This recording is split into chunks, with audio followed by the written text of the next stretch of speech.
Oi, pessoal, tudo bem com vocês? Pessoal, eu tô fazendo agora vou fazer agora a correção da prova, né, de Química e Fertilidade, e vou fazer desse jeito, apresentando para vocês a prova, né? No caso, as contas a gente vai conferir os resultados aqui, né? Lembrando a metodologia, mas conferindo os resultados. Então, eu espero que todos vocês tenham pego a ideia geral da prova, né? Que foi uma prova bastante dinâmica, que tentei abranger os principais pontos relacionados à, à matéria, né? Os pontos relacionados aí à descrição e o conhecimento de vocês.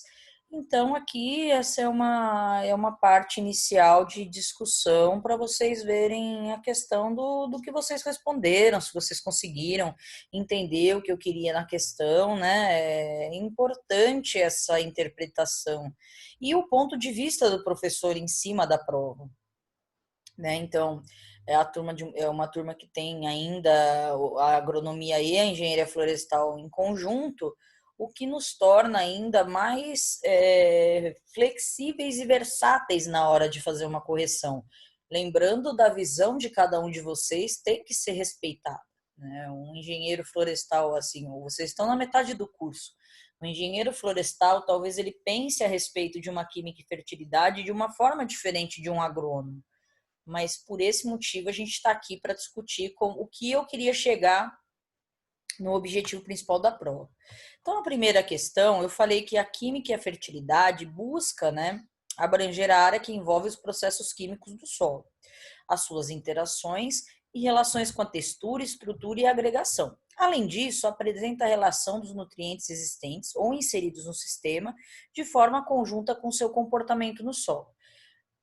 Diante disso, explique como um nutriente encontra-se inserido no sistema química-solo e como isso ocorre. Bom, basicamente nessa questão, eu estou querendo dizer a respeito das cargas do solo, certo? A influência em que os coloides possuem sobre essa fixação e prendimento desses nutrientes, bem como também a sua textura relacionada à porcentagem de argila, areia e silt, né? E que o nutriente ele pode ser inserido tanto via mineral, orgânico, ou ele pode estar presente já de acordo com o seu fator de formação. Se é um solo que possui um processo de intemperismo muito avançado, ele não vai conter, por exemplo, argilas mais reativas ou uma fertilidade inserida maior em matéria orgânica do que um solo que é pouco movimentado ou está sob uma mata, né? Então a gente tem diferenciação. E por quê? Né? Porque a gente tem a liberação de cargas fixas, que são essas cargas liberadas dessas argilas, né? Por exemplo, a esmectita, a vermiculita, a montemorilonita, que são argilas 2 para 1. Então, no processo do desgaste, existe essa liberação, né, dessas cargas, são as cargas permanentes, e as cargas variáveis, que já são dependentes de pH, lembram? Então, quando a gente tem as cargas dependentes de pH ou cargas liberadas a partir da decomposição da matéria orgânica, são cargas que estão variáveis no solo e estão relacionadas, obviamente, com a CTC. Então, a capacidade que um solo vai ter de reter os nutrientes, de conseguir não ter perdas dele, né, em relação a, a sua composição está relacionado a essas cargas. Então, por exemplo, se eu tenho uma boa CTC ou uma CTC corrigida, em que eu tenho maior número de nutrientes do que composições ácidas como o íon H+, ou a L, eu consigo, na hora em que eu faço a adição de um nutriente, seja ele via mineral, seja ele via organomineral ou orgânico, eu tenho maior segurança que esse meu nutriente vai ficar preso aos coloides. E conforme a planta tem a disponibilidade hídrica, esse nutriente ele sai da fase sólida do solo, que seria o coloide, e vai para a solução. Essa solução é responsável, então, por nutrir a planta a partir de alguns sistemas de absorção, né? Então, a gente tem a interceptação radicular, o fluxo de massa, né? E a absorção que a gente tem também fugiu aqui a cabeça, mas vocês não precisavam colocar isso, então. É a absorção via fluxo de massa, né? interceptação radicular e o transporte ativo-passivo que a gente vai ter, então, dessa diferença de gradiente, tá bom? Basicamente, a questão abrangia falar sobre isso, sobre as cargas que são geradas a partir do material de origem, as cargas que são dependentes de pH e também de matéria orgânica, os coloides, que podem ser tanto uma matéria orgânica quanto uma argila. Então, quando a gente tem textura, está relacionado a um solo com textura argiloso, ele tem maior capacidade de retenção desses nutrientes pelas cargas dessa argila. Então, ele vai segurar mais, eu vou ter um maior tempo ali dessas cargas do que se eu desse nutriente, do que se eu tiver um solo arenoso. Além do que a agregação está relacionado com a matéria orgânica. A matéria orgânica tem vários benefícios e que disponibiliza para a planta condições químicas, físicas e biológicas, né, dentre a rizosfera, dentre os agregados, para dar condições, inclusive, de gerar essas cargas. Tá bom, pessoal? A primeira questão era basicamente isso. Obviamente, cada um deve ter escrito da sua forma. A questão 2 está querendo dizer assim, ó, o que explica, mesmo ao longo dos anos de correção do solo, nos solos agrícolas, com o passar do tempo, a necessidade de realizar novas correções. Referente aos conceitos sobre o pH e disponibilidade de nutrientes, escrevo que representa a figura abaixo e sua importância para a agricultura. Bom, também na questão 1, vocês poderiam colocar que um solo deve ser bem corrigido antes de ser adicionado o nutriente. E agora é o que a gente vai falar.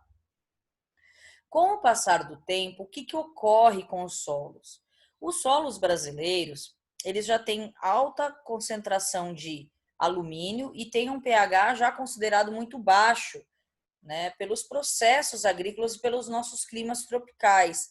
Então, grande parte da acidificação dos solos constantemente ocorrendo está relacionada à adição de nutrientes fertilizantes, por exemplo, os fertilizantes base amoniacais, em que há liberação então desses íons H+, da mesma forma que nós temos também a introdução, né, de íons H+, por exemplo, com as chuvas, a partir do processo de umidade, né, da irrigação. Então, eu já adiciono ao ambiente os íons H+, além do que alguns processos também de decomposição de micro-organismos em que eu tenho essa acidificação natural, né? Lembrando que na nossa aula eu apresentei aí sobre essa parte de acidificação e todos os componentes e os fatores são responsáveis por gerar esses solos ácidos mesmo ao longo dos anos.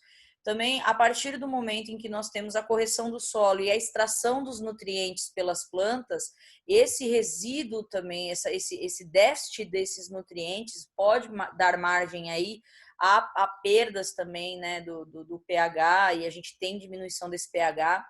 Então, a diferenciação que eu vou ter de um solo ácido e a diferenciação, por exemplo, que eu vou ter de um solo com uma CTC elevada, com a sua quantidade muito grande de H+Al. Então, algumas das consequências relacionadas aí à acidificação, a gente pode ir aqui, ó, na aula, né, que eu passei sobre isso. Se eu não me engano, vocês me acompanhem aqui, se eu não me engano, foram uma das últimas, talvez a penúltima aula. Vamos lá, então, para a gente olhar. Talvez tenha sido essa daqui. A matéria orgânica não, deve ter sido do dia 9. Vamos ver. Também não.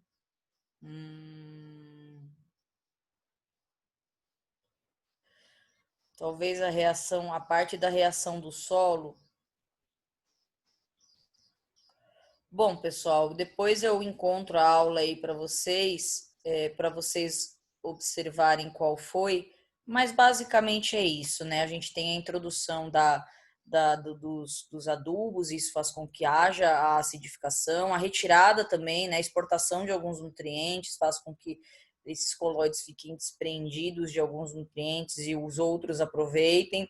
Também temos a questão da irrigação, certo? Então, ao passar do tempo, nós temos essa acidificação de acordo mesmo com o comportamento do solo, né? Lembrando aquela questão de poder tampão e tudo mais, que dependendo a gente tem então a questão de textura que um solo tem de manter esse pH. Então, está relacionado também esse poder tampão. Então, a sua textura está relacionada, a matéria orgânica está relacionada, tá? Então, segurar, manter ou preservar esse pH é muito importante. E com relação à figura, o que a gente pode notar nessa figura? A gente pode observar que a faixa ideal de pH, ela vai variar aí entre, né, 5,8 até 6,8, mais ou menos. E a gente tem essa faixa sendo a faixa adequada para a maioria das culturas de absorção dos nutrientes. Lembrando que se nós observarmos os micronutrientes aqui, ó, com o passar do tempo, o que vai ocorrer? Vai ocorrer a queda, né, conforme você aumenta o pH, conforme você tem a menor disponibilidade desses micronutrientes. Já o comportamento do alumínio, ele é interessante você aumentar o pH, porque ele fica indisponibilizado. Isso é importante, por quê? Porque o alumínio ele é ácido, ele é tóxico, principalmente para o sistema radicular da planta. Então, aqui são as faixas ideais para a maioria das culturas nós trabalharmos no pH. Então, por esse motivo, ano após ano, quando nós observamos a análise de solo, tá, a gente trabalha em cima de um fator de correção, que são a saturação por bases, e isso faz com que o pH aumente também. Então, o nosso pH vai ser aumentado a partir da introdução, geralmente, aí, de óxidos de cálcio, né, o carbonatos. O calcário corrige pH, os óxidos corrigem pH, os que têm PRNT, na verdade, corrigem pH. Já o gesso agrícola, ele não corrige. Então, a figura representa a faixa ideal de absorção em relação ao pH do solo, da maioria dos nutrientes. Lembrando que a acidificação ela vai ocorrer ano após ano, por alguns fatores externos, e os que eu mostrei para vocês, o excesso da utilização de fontes amoniacais em relação à aplicação do nutriente nitrogênio, que é muito utilizado, também em relação com o material de origem, em relação com as chuvas, a água de irrigação e com o poder tampão, que está diretamente relacionado à textura desse solo, tá? Bom, vamos para a terceira questão. A terceira questão é uma questão de cálculo. Então, vamos lá. Eu vou pegar minha calculadora aqui e vou preenchendo as respostas a partir dela. Tá? Vou fazer com vocês aqui o cálculo. Vamos lá. Então, eu pedi para vocês calcularem a soma de bases. O que é a soma de bases, né, pessoal? É o potássio mais o cálcio mais o magnésio. Como eu não tenho alumínio aqui, desculpem, o sódio eu não calculo. Então, a minha soma de bases aqui vai ser 2 mais 15 mais 9. Então, eu tenho uma soma de bases igual a 26.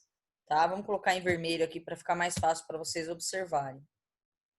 Em negrito e em vermelho, tá? Então, deu 26. Lembrando que vocês tinham que fazer as contas, tá? Beleza. A CTC potencial e a efetiva. Então, o que é a CTC potencial e a efetiva?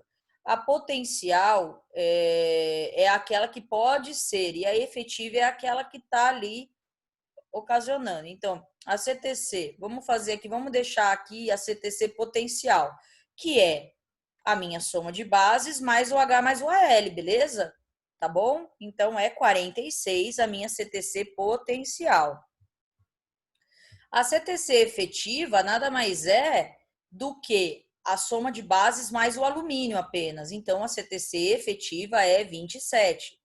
Tá? Então, vamos por barra 27. CTC potencial 46, CTC efetiva 27. E aí eu peço a porcentagem do alumínio, do cálcio, do magnésio e do potássio na CTC.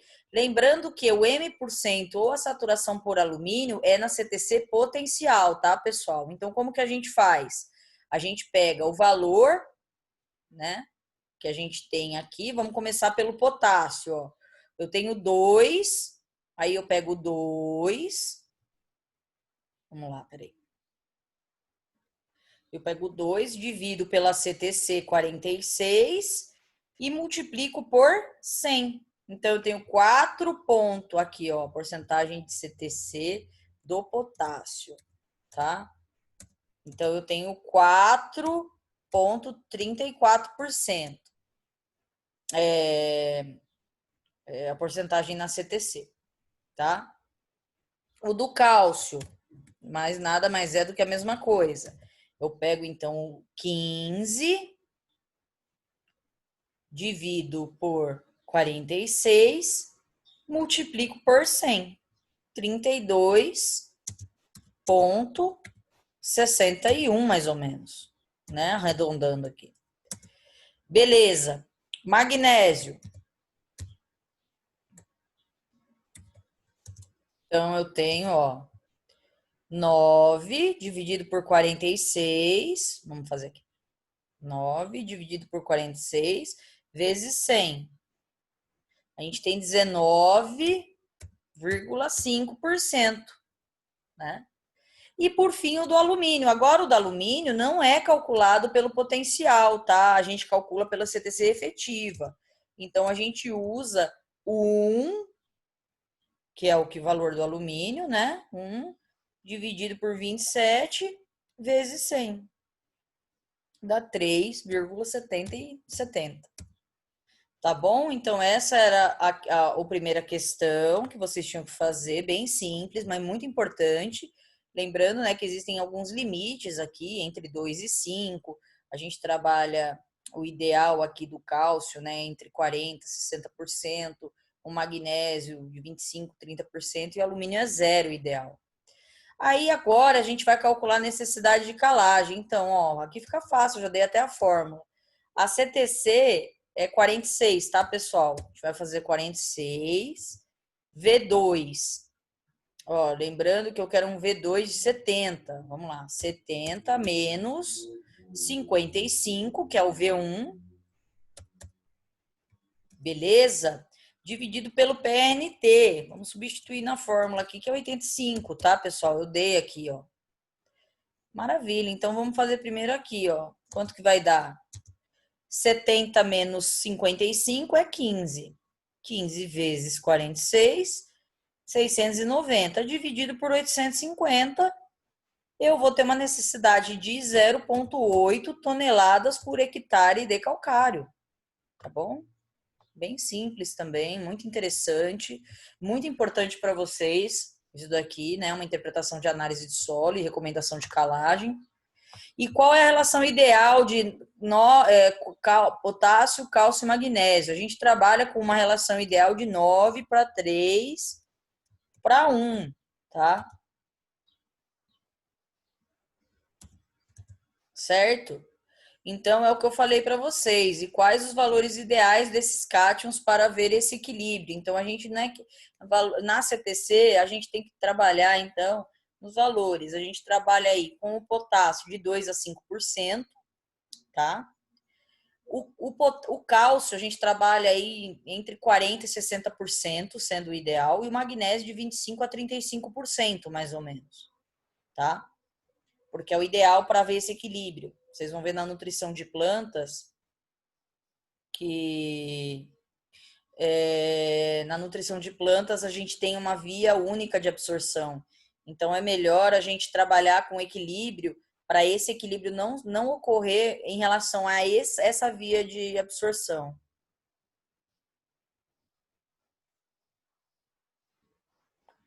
Beleza? Alguma dúvida aí, pessoal? Bom, qualquer coisa a gente fala na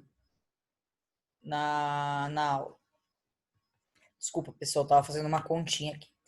Vamos lá. Segundo os conceitos apresentados durante a aula de matéria orgânica do solo, explique sua importância, o processo de recuperação desses solos, aumento de matéria orgânica ao longo do tempo e processo de mineralização da mesma para disponibilizar nutrientes para as plantas, ácidos úmicos e fúvicos. Bom, pessoal, essa é uma questão que abrange muitas vertentes. Eu vou dar um geral, mas isso fica a critério de vocês. Primeiramente, qual a importância da matéria orgânica? Bom, a matéria orgânica é é o coração de toda da fertilidade do solo, eu diria. Que um solo que apresenta boa matéria orgânica, ele apresenta agregação, ele apresenta disponibilidade de nutrientes, ele consegue então suportar as cargas do solo, consegue gerar cargas, consegue dar suporte químico, físico e biológico para as plantas. Nós falamos a respeito de matéria orgânica em dois momentos. Primeiro deles, a respeito da sua questão de decomposição, de onde ela vai surgir, né? Então, num ciclo de matéria orgânica que está relacionado à disponibilidade de nutrientes, tanto os macro quanto os micronutrientes, principalmente aí o nitrogênio, o fósforo, né, o cobre. Então, a matéria orgânica tem importância porque ela é o coração da fertilidade do solo. É a partir da matéria orgânica que nós conseguimos manter o solo com boas características químicas, físicas e biológicas, por conta do quê? Física, ela consegue ter maior agregação, agregados. Os agregados maiores evitam com que o solo apresente erosão. Química, ele disponibiliza nutrientes, como macro e micronutrientes, que são extremamente importantes para o desenvolvimento das plantas, e biológicos, porque ele incentiva a fauna, a macrofauna e a microbiologia desse solo. Então, sendo interessante para a decomposição tanto do material vegetal depositado, quanto também a degradação de moléculas, como, por exemplo, a gente falar aí a respeito de herbicidas. A gente, inclusive, falou sobre isso num artigo que foi apresentado, né? O carrier, que é um fenômeno relacionado aí a toda a característica desse solo, né? A disponibilidade e degradação das moléculas a partir da sua textura, estrutura e matéria orgânica. Então, o processo da recuperação do solo, o aumento de matéria orgânica ao longo do tempo, ele é possível graças ao manejo que nós teremos de inserção desse material vegetal. A partir do momento que eu falo de um cultivo mínimo, seja numa área florestal ou numa área agrícola, ou um plantio direto, uma integração lavoura-pecuária, ou um sistema conservacionista com deposição de palha e material vegetal sobre esse solo, eu consigo, ao longo do tempo, construir uma fertilidade a partir do quê? Da mineralização da matéria orgânica. Então, o que é a mineralização da matéria orgânica? É eu depositar um material vegetal sobre a superfície e o meu micro-organismos degradar eles e transformar eles em humus, como a minhoca faz. E a gente falando dos ácidos úmicos e fúlvicos, o que eles são? Nada mais são do que as unidades básicas da transformação da matéria orgânica que as plantas absorvem para o seu maior e melhor desenvolvimento. Tá? Então, eu queria que vocês abrangessem todos esses fatores, né? Descrevendo como é feito e como chega-se nos ácidos úmicos e fúlvicos, né, as digestões sulfúricas e os processos químicos. Também gostaria que vocês colocassem uma situação como a que eu acabei de dizer a respeito de um plantio direto e decomposição do material vegetal depositado e transformação em humus ou em material orgânico prontamente disponível, a importância do crescimento e desenvolvimento da parte química, física e biológica desse solo, certo? E também a importância da matéria orgânica como sendo a base da fertilidade do solo, em que nós buscamos sempre aumentar e preservar a matéria orgânica, tá, pessoal? Acima de qualquer coisa, preservar. Bom, na quinta questão, eu pedi para vocês assinarem a alternativa correta. Então, vamos ler cada uma delas. Uma das características das cargas permanentes é a sua formação a partir de argilas 1 para 1. Será que as cargas permanentes são formadas das argilas 1 para 1? Vamos lá. As cargas permanentes oriundas dos argilos minerais como a vermiculita ocorrem a partir de substituições de íons com tamanhos semelhantes e cargas iguais. Vamos deixar aqui. Argilas 2 para 1 apresentam em sua composição 2 para 1, 2 octaedros de alumínio e um tetraedro de sílica. Correto ou não? Sim ou não?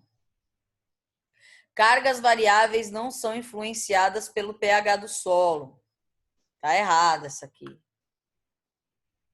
Elas são sim influenciadas pelo pH do solo. Uma das formas de geração de cargas variáveis é a decomposição da matéria orgânica. E os principais grupos que liberam cargas negativas são os carboxílicos e os fenólicos.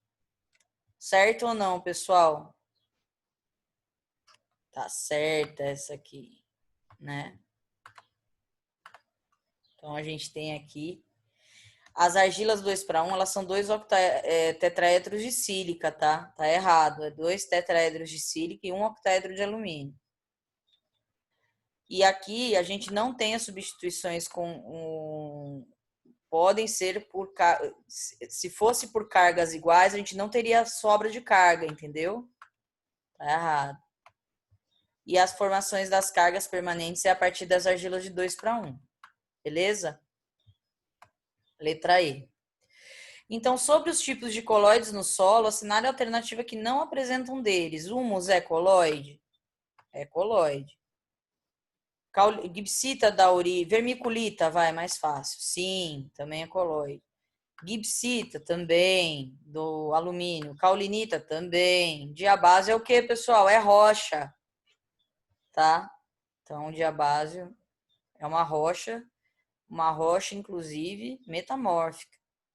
Pessoal, eu espero que vocês tenham conseguido fazer a prova e tenham ido bem. Foi uma prova bem gostosa de elaborar para vocês. Eu espero que tudo dos conceitos que nós falamos tenham atingido vocês. E vamos adentrar agora o segundo semestre com a parte de nutrição, de fertilidade, cada característica de nutrientes no solo de cada um deles. Tá bom? Obrigada.